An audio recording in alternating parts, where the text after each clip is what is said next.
वन्य पशु ओ वन्य पक्षी विषय रे जानिबा।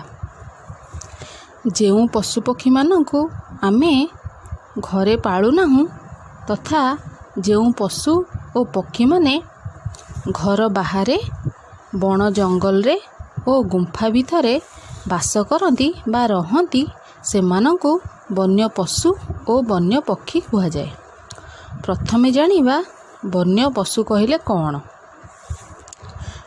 जेउ पशु माने घर बाहरे बण जंगल रे गुंफा भितरे रहती सेमानंकु वन्य पशु कहा जाए। वन्य पशु गुड़िक हेले बाघ, सिंह, भालू, हरिण, माकड़, बिलुआ, गधिया, जिराफ, हाथी इत्यादि पशु। सेहीपरि जेउ पक्षी माने घर बाहरे तथा बण जंगल रे रहती सेमानकु आमे वन्य पक्षी बोली कहि थाउ।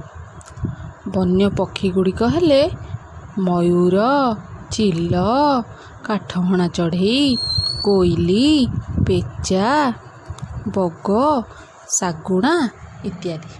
ताहले पिला माने आज आमे वन्य पशु ओ वन्य पक्षी विषय रे जानिले।